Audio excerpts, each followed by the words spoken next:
It has been one of the cases that we have been monitoring closely. The case of the abduction and the killings of three women from Eastleigh. These women are of Somali dialect.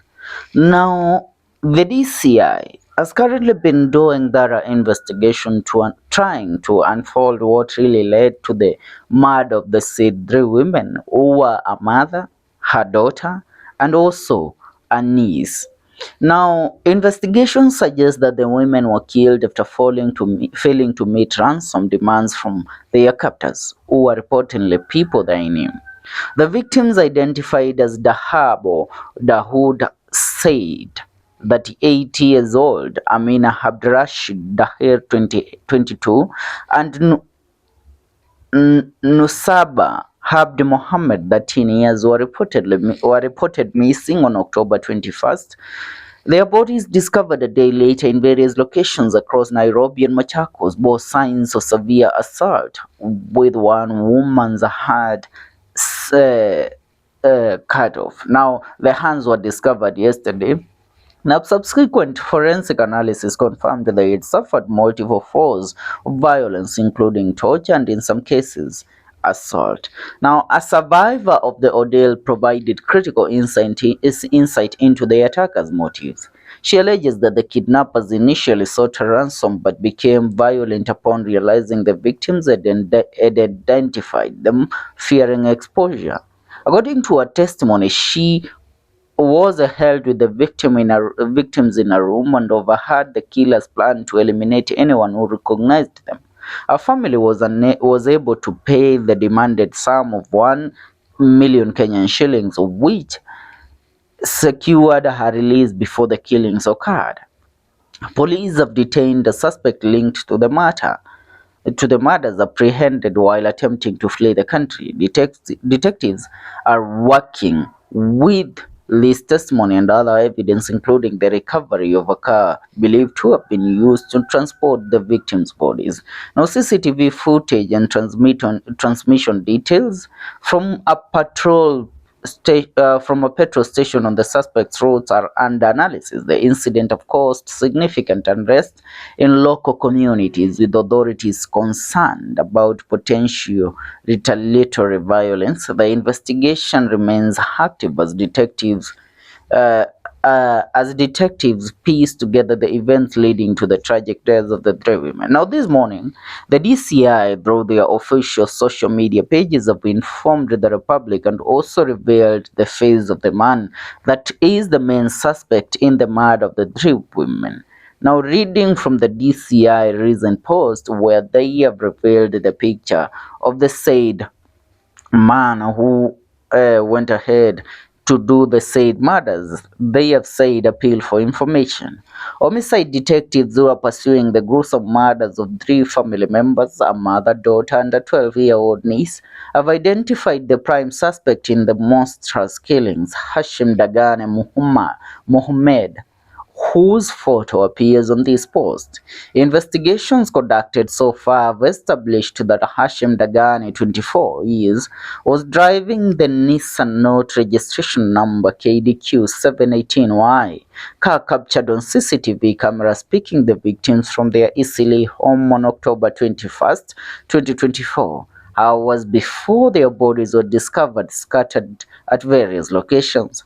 The vehicle was also found abandoned at Wakulima Market near Enacoach Stage and towed to DCI headquarters for forensic examinations, further linking Hashim Dagani to the killings. With one suspect in custody and assisting in the investigations, we appeal to anyone who may have information that could assist in the arrest of Hashim Dagani, could assist in the arrest of Hashim Dagani Mohammed, to hashtag Fichua kwa DCI by calling our toll-free hotline. Now, the said man has been exposed, and his picture is, as you see over there. That is the man that the DCI are seeking to arrest, because he has been identified as somebody that ferried the victims to their assassination place. Now, according to what we are seeing, the man has been somebody that has uh, linked to the family. It seems the guy Hashim is somebody that uh, is somebody that really knew the family. Uh, Now, let's look at this in another manner. I will ask a question and allow me to ask this question. You know, the DCI currently, they are given the job of trying to provide information, do thorough investigation, and also serve the people of the Republic of Kenya in the right manner. But let me ask a question. Where is the man Collins Jumahisi Halusa, who was arrested linked to over 100 murders at Kware? The man who confessed to killing dozens of women in Kware, but escaped from a police station in Nairobi County, and until to date, 3 months later, the man has never been caught, the man has never been discovered. Now the DCI tells us that they will do efficient work in trying to capture the people that were involved in these murders. Why have they relented on capturing Collins Jumaisi Alusa, man believed to have killed dozens of women in the country? Now allow me to read a few comments from Kenyans reacting to this post by DCI. Nyambura Dongo, the poetry queen, says, "You can't get this instantly. You need help from us, but you can waste all your time on fuel to go arrest Boniface Mwangi bure kabisa." King Julian says, "na simtumie Safaricom, mtapata kama vile mnatu abduct." Kivuva John says, "Please remove all taxes." No, that one I won't read. KFC says, "Do these guys get passports to Kenya ama wanakuja kama kwao?" Mapao says, "na vile hawa inbreds wote ufanana, watampata kweli?" Petrusha says, "This investigation is moving swiftly. Other murder cases move slowly. Treat all cases the same." His Highness says, "For the first time naona DCI mnajaribu kufanya job. Hope you will be arrested soon." Kipkurui Royalty says, "Stop passing through the corners. Honorable Aden Duale is his cousin." Mwingine hapa anasema kazi mnaweza fanya lakini abduction muache bana. Kenya ni yetu, si ya watu kadhaa. Now when looking at it, these murders caused unrest in Eastleigh.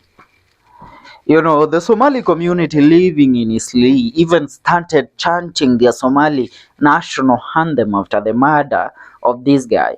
But looking at it, it's also a fellow native that did the said gruesome murders.